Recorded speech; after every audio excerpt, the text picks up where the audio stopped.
South Dakota, the Mount Rushmore state, is the 40th state that joined the Union on October 2nd, 1889. It has a population of 884,000. That's less than the single city of San Francisco. It has a more temperate climate in the east and a more arid climate in the west. South Dakota has the geographical center of the United States, including Hawaii and Alaska. It also has the point of inaccessibility of North America. That is the point that is farthest away from the shore. Their state bird is the ring-necked pheasant, which is a beautiful bird, and their state gemstone is Fairburn agate, which looks really cool. And they also have a state bread, which is fry bread, a deep-fried loaf of bread.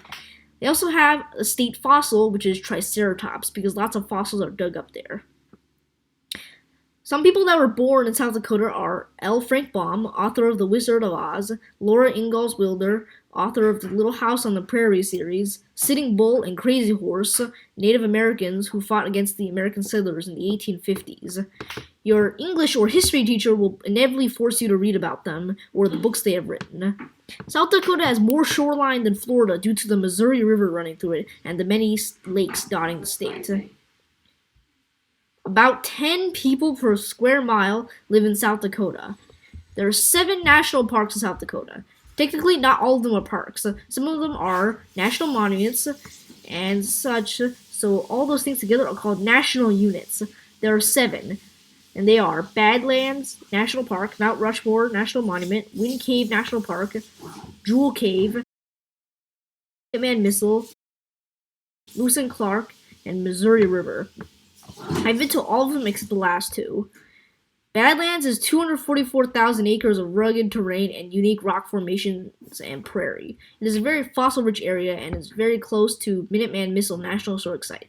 As site preserves the last few Minuteman II missiles.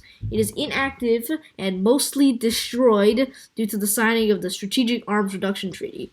The silo is a hole for launching the missile, but it is deactivated and covered with glass so visitors can see into it. This also allows Russian satellites to confirm that it is not operational.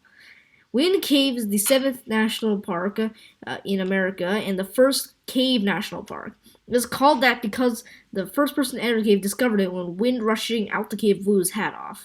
It is significant for its geological formations. Boxwork is a structure of calcite lines intersecting each other. It is formed when calcite veins within bedrock are exposed as the bedrock weathers away. Cave popcorn are little balls of rock hanging off the wall of the cave. Frostwork is a rock formation like frost spreading on a leaf. They form by moisture blowing past cave walls and leaving behind a little mineral. Jewel Cave is similar with the walls being covered in calcite crystals. In both caves, there are stalactites and stalagmites. The C in stalactite stands for ceiling, and the G in stalagmite stands for ground.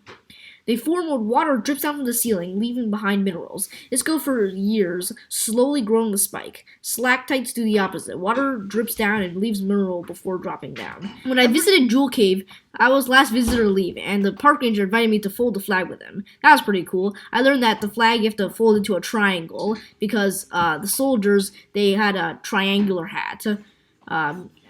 Everybody knows about Mount Rushmore.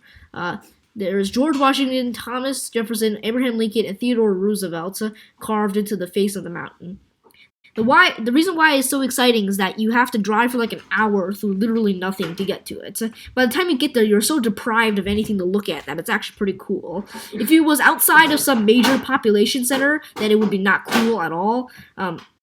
Lewis and Clark National Historical Trail, it marks the path that Lewis and Clark explored the west to the Pacific Ocean, and they passed through South Dakota. And the Missouri National Recreational River is just that. The Black Hills are a part of South Dakota and are rich in fossils. The rock in it is 2 billion years old. I visited South Dakota and 5 national parks and went to the Black Hills. I met Peter Larson, a paleontologist that discovered Sue, the largest and most complete T-Rex skeleton at 90% complete, and Stan, another T-Rex that is 70% complete. I met him and even got a signature. Everything is so close together in South Dakota. I went to Wind Cave and Jewel Cave and saw Mount Rushmore and Badlands. Since these are national parks, I collected the badge from each of these. Yet you have to complete a booklet and they give you a badge. There are about 200 out of the 450 national parks that offer badges. I have over 120 so far, so I'm doing pretty good. This is only slightly related, but I was stuck in Denver, Colorado airport for 5 hours, and the plane was there, but some people from Bismarck, North Dakota took it because they had slightly more people in their group, so I had to wait another 4 hours for my flight. That is my video about South Dakota. I hope you enjoyed and learned something.